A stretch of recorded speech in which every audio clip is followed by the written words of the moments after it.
Welcome back to Meta Eights crash course 2024 और मैं अब्दुल वहाब भिरक आपका इंस्ट्रक्टर। और आज का जो हमारा लेक्चर है वो लेक्चर नंबर 5 होगा, डिजिटल मार्केटिंग लिंगो या लैंग्वेज, जिसके अंदर हम डिस्कस करेंगे कि कुछ ऐसी टर्मिनोलॉजीज़ जो यूज़ होती हैं, डिजिटल मार्केटिंग की लैंग्वेजेस होती हैं, वो क्या होती हैं और क्यों यूज़ की जाती हैं। और ये काफ़ी हेल्पफुल होंगी आपको जब आपके इंटरव्यू के दौरान आपसे कोई पूछेगा कि सीपीएम क्या होता है, सीपीए क्या होता है, सीपीआर क्या होता है। इस तरह की टर्म्स यूज़ की जाएँगी तो आपको उनके बारे में पता होना चाहिए, ठीक है? मैं अपनी यहाँ पे स्लाइड्स ओपन कर लेता हूँ और हम उसको डिस्कस करते हैं। आज की जो हमारी इंशाल्लाह ताला टॉपिक्स हैं उसको डिस्कस करेंगे। और यहाँ पे मैं साथ-साथ अपने हर लेक्चर में अनाउंसमेंट करता हूँ, दोबारा से कर देता हूँ कि अगर आपने हमारे live Q and A session जिसके अंदर हम डिस्कशन करते हैं, कोई भी आपके इश्यूज़ अगर आपको आते हैं कोर्सेज़ के अंदर, उसका हल निकालने के लिए, तो आप हमारी कम्युनिटीज़ को जॉइन कर सकते हैं व्हाट्सएप पे, फेसबुक पे। और उसके अलावा आप रजिस्टर हो सकते हैं हमारे ये व्हाट्सएप के नंबर पे कॉन्टैक्ट करके, ठीक है? इसकी एक माइनर सी फ़ीस होगी जो कि हर स्टूडेंट उसको पे कर सकते हैं। आप सिंपली यहाँ पे कॉन्टैक्ट करके डिटेल्स ले सकते हैं और हम अपने टॉपिक को स्टार्ट करते हैं जो कि डिजिटल मार्केटिंग लिंगो है, ठीक है? अगर मैं यहाँ पे मूव ऑन करता हूँ तो हमारे पास कुछ कॉमन ऑब्जेक्टिव्स यूज़ होते हैं जो कि सीपीएम, जैसे कि सबसे पहला वर्ड होता है सीपीएम, कॉस्ट पर माइल या कॉस्ट पर 1000 इम्प्रेशंस। मतलब 1000 जो इम्प्रेशंस आते हैं उनके ऊपर कॉस्ट क्या आती है, ठीक है? यहाँ पे मैं दोबारा से आपको एक दफ़ा बता दूँ इम्प्रेशंस और रीच के अंदर फ़र्क। मैं सिंपली यहाँ पे अपना फ़ेसबुक अकाउंट ओपन कर लेता हूँ और हम वहाँ पे देख लेते हैं। मैं यहाँ पे आप लोगों के लिए सर्च भी करता रहता हूँ चीज़ें, ये वही ऐप्स ओपन है और सर्च वगैरह। अच्छा, मैं फ़ेसबुक को ओपन करूँगा ना तो मेरे पास कुछ एड्स वगैरह शो होंगे। अगर नहीं भी शो होते हैं, हमने एग्जांपल लेनी है, ठीक है? लेट्स सपोज़ कि ये सबसे पहला ऐड शो हो गया, इसकी पिक्चर्स हैं। अब मेरे पास ये ऐड शो हुआ है, मैं इसको स्क्रॉल कर दूँगा, देखूँगा भी नहीं, ठीक है? ये मेरी कहलाएगी कि मेरा इंप्रेशन चला गया, ठीक है? ये मेरा इंप्रेशन है कि मैंने इसको देख लिया एटलीस्ट। ये बैक हो गया, 1 मिनट वापस आ जाता हूँ, कि ये मेरा इंप्रेशन उस पे चला गया लेकिन मैं रुका नहीं हूँ कि मुझे अब लेट्स सपोज़ कि मैं वापस आता हूँ और मैं 3 सेकंड का वेट करता हूँ। इसको देखता हूँ अच्छे तरीके से, देखने के बाद भी इग्नोर कर देता हूँ, ठीक है? अब ये रीच में कन्वर्ट हो जाऊँगा मैं। अब मैं उसके इंप्रेशन में तो शो होऊँगा ही होऊँगा, मैं उसके रीच में भी शो होऊँगा। लेट्स सपोज़ कि मैं यहाँ पे लाइक कर देता हूँ। ये मेरी एंगेजमेंट कहलाएगी, ठीक है? मैंने इसको लाइक किया, मैं यहाँ पे कमेंट भी कुछ कर देता हूँ। और कमेंट सिंपली मैं करूँगा, लेट्स सपोज़ कुछ भी कमेंट कर दिया, ये मैंने कमेंट किया।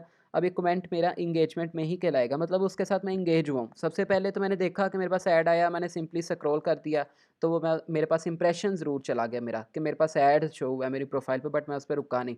मैं वापस गया और मैंने उसके बाद स्टे किया 3 सेकंड से ज़्यादा, तो मैं रीच में कन्वर्ट हो जाऊँगा। और देन रीच के बाद अगर मैंने लाइक और कमेंट भी कर दिया है, तो आप उसकी एंगेजमेंट में कन्वर्ट हो जाओगे। ये कुछ टाइप्स होती हैं, ठीक है? तो वापिस आते हैं अपनी स्लाइड के ऊपर, ठीक है? तो 1000 इम्प्रेशंस के ऊपर जो कॉस्ट आती है उसको बोलते हैं सीपीएम। ये कहाँ पे आती है, कैसे पता लगता है, ये मैं आपको बता दूँगा अभी, ठीक है? इसके बाद मैं अभी दिखाता हूँ। सीपीसी अच्छा, सीपीसी, सीपीए और सीपीएल ये एक ही चीज़ होती हैं, ठीक है? सीपीसी किसी अलग चीज़ के लिए बोली जाती है, जैसे cost per click. Let's suppose यहाँ पे कोई वेबसाइट का उसने लगाया हुआ है कि वेबसाइट के ऊपर विज़िट करना है और मैं यहाँ पे उसकी वेबसाइट का लिंक होगा उसके डिस्क्रिप्शन में, ठीक है? मैं उस पे क्लिक करके उसकी वेबसाइट पे चला जाऊँगा। मैं क्लिक करके क्योंकि गया हूँ तो मेरी एक क्लिक की कॉस्ट आएगी, ठीक है? हर चीज़ का आपने फेसबुक को पे करना होता है, इंप्रेशंस का भी, रीच का भी और मेजरली आप यू क्लिक का, मतलब जो आपने कन्वर्जन सेलेक्ट की होगी कि आपको लीड्स चाहिए या आपको कॉल्स चाहिए या आपको मैसेजेस चाहिए, वो आपने जो डिसाइड की होंगी या आपको ऐप के ऊपर विज़िट करवाना है या वेबसाइट पे, तो वो जब आप एक्शन उसका डिसाइड कर दोगे, ठीक है? उस एक्शन के ऊपर जब मैं क्लिक करूँगा तो वो मेरी कॉस्ट ज़्यादा कटेगी बनिस्बत ये कि रीच की। रीच की इतनी कॉस्ट नहीं कटती, ₹1 ₹2 लेट्स सपोज़ घंटे का, 2 घंटे का, लेकिन उसमें जब आपका क्लिक हो जाता है वो आपको ₹100 ₹200 भी क्लिक पड़ रहा होता है, ठीक है?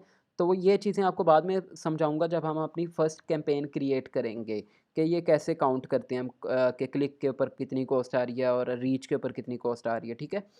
तो अब उसके बाद आ जाता है सीपीए, कॉस्ट पर एक्शन, या सीपीएल, कॉस्ट पर लीड। अब एक्शन, क्योंकि मैंने ऑलरेडी बता चुका हूँ कि एक्शन 5 किस्म के होते हैं, जिसमें मैसेजेस हो सकती हैं, कॉल्स हो सकती हैं, सर्वेज़ हो सकती हैं मतलब फॉर्म्स के थ्रू, और उसके अलावा आप ऐप या वेबसाइट के ऊपर अपना कस्टमर लेकर जा सकते हो। अब कॉस्ट पर एक्शन, कोई भी एक्शन जो आप डिसाइड कर लोगे, तो उसके ऊपर कोई एक्शन करता है बंदा आके, बिहेवियर उसका होता है कि वो उस पे एक्शन करे।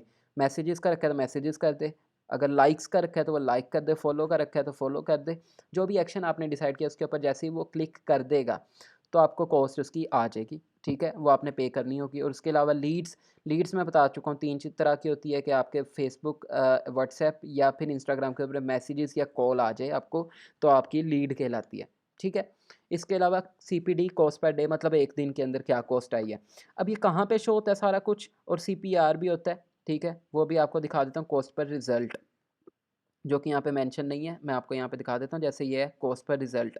अब ये रिजल्ट कुछ भी हो सकता है, वो सीपीए भी हो सकता है, सीपीएल भी हो सकता है, क्योंकि हमने जो एक्शन डिसाइड किया है वो हमारे पास यहाँ पे शो हो रहे हैं, ठीक है, वो सारे रिजल्ट्स। अब वो मुझे बता रहा है कि ये अगर मेरे पास 53 रिजल्ट्स हैं, ठीक है, एक रिजल्ट की जो मुझे कॉस्ट आई वो ₹7 है, और टोटल जो मेरी अमाउंट स्पेंड हुई है वो ₹420 हुई है, ठीक है। अगर मैंने एक दिन की देखनी है तो यहाँ से सिंपली मैं कोई एक दिन सेलेक्ट कर लूँगा, उस दिन के अंदर जितने भी ऐड चले होंगे वो उसकी कॉस्ट मुझे दिखा देगा यहाँ पे। अभी क्योंकि मैंने मैक्सिमम कॉस्ट ओपन की है, मतलब ये 2-3 सालों से जो मेरा ऐड अकाउंट बना है, अभी तक जो टोटल अमाउंट स्पेंड हुई है वो 5,93,000 हुई है। क्योंकि अब मुझे पता नहीं मेरा लास्ट ऐड किस डेट को चल रहा था, नहीं तो मैं आपको स्पेसिफिकली डेट कोई सिलेक्ट करके दिखा देता, वो कस्टम डेट मुझे भी याद नहीं है, क्योंकि ये अब ऐड अकाउंट मैं यूज़ नहीं कर रहा, ये सिर्फ आपको दिखाने के लिए यहाँ पे रिजल्ट्स मैंने रखे हुए हैं, ठीक है। तो बहरहाल आपको ये एक स्पेसिफिकली डेट सेलेक्ट कर लोगे तो वो सीपीडी निकल आएगा, कॉस्ट पर डे, मतलब एक दिन के अंदर क्या कॉस्ट आई है, ठीक है। उसके अलावा आपके पास ये सारे रिजल्ट शो हो रहे हैं, यहाँ पे सारे चार्ट्स होते हैं, और आप सिंपली देख सकते हो कि आपको कितने इंप्रेशंस आए हैं, कितने रिजल्ट्स आए हैं। टोटल रिजल्ट्स को आपने डिवाइड कर देना होता है अपनी टोटल अमाउंट के ऊपर, तो आपके पास एक जो रिज़ल्ट का कॉस्ट आ रही होती है वो निकल आएगी। टोटल रिजल्ट्स को डिवाइड करना आपने अपनी टोटल कॉस्ट के साथ, ठीक है। तो एक लीड की या एक रिज़ल्ट की आपको कॉस्ट आ जाएगी, कॉस्ट पर रिज़ल्ट, ठीक है। अब ये सीपीएल भी हो सकता है और सीपीए भी हो सकता है, क्योंकि एक्शन हमने डिसाइड किया लीड का, तो हमें यहाँ पे एक कॉस्ट लीड की आ रही है। अगर आपने मैसेजेस का किया होता तो आपको यहाँ पे कॉस्ट मैसेजेस की आती, ठीक है। बहरहाल ये कॉस्ट पर रिजल्ट के अंदर ही सारे आपको ये एक्शंस शो होते हैं। इसके बाद हम मूव करते हैं वापस अपनी स्लाइड्स की तरफ। टाइप्स ऑफ एडवर्टाइज़र, मतलब जो आप लोगों को वो किस तरह की कंपनीज हो सकती हैं जो एडवर्टाइज़र्स हैं, ठीक है। अगर आप किसी के पास जॉब करते हो तो वो कंपनी किन टाइप्स के ऊपर रिलाई कर सकती है। सबसे पहली टाइप होगी बी टू बी, मतलब company selling to other companies. एक कंपनी किसी दूसरी कंपनी को ही सेल कर रही है, इसको बोलते हैं बिजनेस टू बिजनेस पर्सन, ठीक है।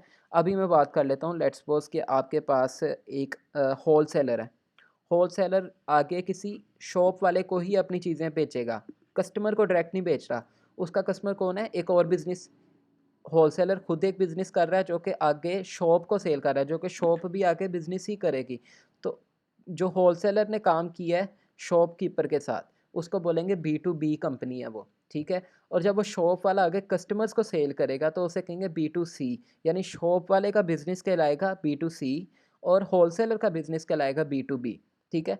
अब ये आपको ऐसे ऐसे समझ आ जाएंगे। अब बी टू सी क्या होता है, अब बी टू सी और डी टू सी दोनों एक तरह की चीज़ें हैं, बस थोड़ा सा इनमें डिफरेंस होता है, ठीक है। बी टू सी होता है ऐसा बिजनेस जिसके अंदर कस्टमर अपनी प्रोडक्ट ना सेल कर रहा हो, ठीक है। मतलब कि जैसे कि आप कह लो कि नेस्ले का दूध है, ठीक है। नेस्ले आप देखोगे आम दुकानदार के पास पड़ा हुआ जो कि उस नेस्ले कंपनी का ओनर भी नहीं है, ठीक है। लेकिन वो किसी भी कंपनी के प्रोडक्ट उठा के डायरेक्ट डीलर बन के वो आगे सेल कर रहा है, ठीक है। इसका मतलब है बिजनेस टू कस्टमर। एक होता है D to C, direct to customer, ठीक है। डायरेक्ट टू कस्टमर होता है कि जैसे कि आप देखो कि वन प्लस या लेंस कार्ड या किप्स अकेडमी, पाकिस्तान के अंदर किप्स अकेडमी है, इनके ओनर अपने डायरेक्ट प्रोडक्ट को खुद सेल करते हैं, किसी भी डीलर को नहीं देते। आप उनके आउटलेट से ही ख़रीद सकते हो सिंपली जाके। जैसे कि जैज़ वालों के अपने आउटलेट्स हैं, जोंग वालों के अपने आउटलेट्स हैं, आप उनके आउटलेट पे ही उनकी सिम ले सकते हो, ठीक है। डीलर्स वगैरह के पास नहीं होती, वैसे कि डीलर के पास होती है। एक समझाने के लिए आपको एग्जांपल दे रहा हूँ, ठीक है। तो आप ऐसी जो आउटलेट्स हैं जो खुद ही अपनी आउटलेट के थ्रू ही सेल करते हैं, तो उनको बोलते हैं डी टू सी बिज़नेस। मतलब वो अपने कस्टमर्स को डायरेक्टली खुद ही डील करते हैं। अब वो वेबसाइट से करें या आउटलेट बना के करें, वो अपने कस्टमर को सेल खुद ही अपनी प्रोडक्ट करेंगे।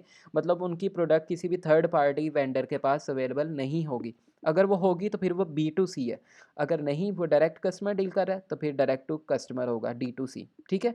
देन लास्ट में आपके पास एक एडवर्टाइज़र आता है जो कि उसकी कैटेगरी कहलाएगी बी टू जी, यानी वो गवर्नमेंट के लिए बिज़नेस करता है। वो मिलिट्री सप्लाइज़ हो सकती हैं, मतलब कि आपकी वेपन्स हो सकते हैं जो कि सिर्फ गवर्नमेंट को ही सेल हो सकते हैं, या कुछ ऐसे सॉफ्टवेयर कंपनीज़ हैं जो कि सिर्फ गवर्नमेंट को सॉफ्टवेयर्स बना के देते हैं। जैसे कि आप कह लो कि इलेक्शन की कोई कैंपेन है और इलेक्शन के ऊपर वोटिंग का कोई सॉफ्टवेयर बनाया है, तो अब वो वोटिंग का सॉफ्टवेयर आम बंदे को तो नहीं सेल करेगा, वो गवर्नमेंट को सेल करेगा। तो ऐसी कंपनी जो सिर्फ गवर्नमेंट के लिए काम करती हैं और अपनी सर्विसेज या प्रोडक्ट सिर्फ गवर्नमेंट को सेल करती हैं, वो कहलाती हैं बिजनेस टू गवर्नमेंट कंपनीज। ठीक है। देन हमारे पास लास्ट एक टर्म यूज़ होती है CTR वर्सेस VTR। ठीक है। क्लिक थ्रू रेट और वीडियो थ्रू रेट। मतलब CTR होता है, यहाँ पे एक फार्मूला है कि जिसमें आप आपके जितने भी क्लिक्स होते हैं आपके ऐड के ऊपर, उनको डिवाइड करते हो अपने इंप्रेशंस के साथ। ठीक है। लेट्स सपोज 1000 इंप्रेशन के ऊपर 20 क्लिक्स आए, जैसे कि ऑलरेडी हमने यहाँ पे भी देखा था कि हमारे पास टोटल जो रीच थी 3 लाख लोगों में से सिर्फ 3000 लोगों ने हमें क्लिक किया, तो हम इन दोनों को आपस में डिवाइड कर देंगे और डिवाइड करने के बाद हमारे पास जो रिज़ल्ट आएगा वो हमारा CTR कहलाएगा, जो कि 2% है। ठीक है। अब 2% जो निकला है ये क्यों काउंट होता है और इसका यूसेज किधर होगा? इसको आपने कहीं पे भी यहाँ पे नहीं आपको मिलेगा, ये आप जब किसी कंपनी के लिए काम कर रहे होते हो तो उसको एक रिपोर्ट बना के देते हो, वो डेली बेस पे भी आप बना के दे सकते हो या मंथली बेस पे भी। तो आप उससे बताते हो कि मैंने 10 कैंपेन्स चलाई थी, उनमें से बेस्ट CTR इस कैंपेन का निकला है। लेट्स सपोज के एक कैंपेन का 2% निकला है और एक कैंपेन का 5% निकला है, तो जिसका डेफिनेटली 5% है, इसका मतलब उस कैंपेन से 50 क्लिक्स आए हैं। ठीक है। इंप्रेशन 1000 ही थे पर क्लिक्स 50 आ गए 20 की जगह पे, तो आपके लिए कौन सा बेस्ट ऑप्शन होगा? 5% वाला। तो वो कंपनी फिर डिसाइड करेगी कि हाँ 10 कैंपेन्स में से ये वाली का CTR सबसे ज़्यादा अच्छा है, तो वो कैंपेन कंटिन्यू रहे। ठीक है। इसी को अगर कन्वर्ट कर दें VTR में, तो वो हो जाएगा video through rate. Video through rate में आपका काउंट होता है व्यूज़, और व्यूज़ के अंदर यहाँ पे मैंने एक नीचे एक इमेज लगाई है जिसमें अगर यूट्यूब का कोई ऐड है तो वो 30 सेकंड के लिए देखा जा सकता है। ठीक है। और फेसबुक के ऊपर 3 सेकंड के लिए आप ऐड अपना फ़ौरन प्लेस कर सकते हो, उसके बाद स्किप ऐड का ऑप्शन आ जाता है। ठीक है। ट्विटर के लिए भी इसी तरीके से है कि आपका व्यू जो काउंट होता है वो 2 सेकंड पे होता है। फेसबुक के ऊपर आपका व्यू काउंट होता है 3 सेकंड, अगर आप किसी भी वीडियो के ऊपर रुक गए तो आपका व्यू काउंट हो जाएगा। और यूट्यूब के ऊपर 30 सेकंड मिनिमम आपको चाहिए, तो आपका व्यू प्रॉपर काउंट होगा। इसको बोलते हैं क्वालिफाइड व्यूज़। ठीक है। आपका क्वालिफाइड व्यूज़ का जो टाइम है वो 30 सेकंड है यूट्यूब के ऊपर, फेसबुक के ऊपर 3 सेकंड है, और आपका ट्विटर के ऊपर 2 सेकंड है। मतलब 2 सेकंड से ज़्यादा आप वीडियो देख लोगे तो आपका व्यू काउंट हो जाएगा। इसी तरीके से आपके ऐड के ऊपर है कि ऐड आपका जब देखा जाता है तो आप 3 सेकंड के लिए भी कोई अगर आपका ऐड देख लेगा तो आपका व्यू काउंट हो जाएगा। और तब आप कहलाओगे कि आपके टोटल अगर 1000 लोगों के पास वीडियो शो हुई तो कितने लोगों ने व्यू आए, लेट्स सपोज आपको 100 व्यूज़ आ गए थे उसमें।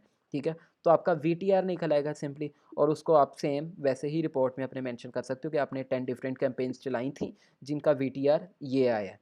ठीक है। तो उसके अकॉर्डिंग आप डिसाइड कर लोगे सारी टीम के कौन सी कैंपेन ज़्यादा बेटर परफॉर्म कर रही है और ये इनकी वर्किंग होती है। ठीक है। ये कुछ टर्मिनोलॉजीज़ थी जिनको समझना ज़रूरी था, ताकि आपसे कभी कोई क्वेश्चन करे कि CPD क्या होता है, CPL क्या होता है, CPA क्या होता है, CTR, VTR, B2B business, D2C businesses, ये कुछ टर्मिनोलॉजीज़ हैं जो कि यूज़ होंगी आपकी आगे फ्यूचर में, तो आपको हेल्प आउट करेंगी।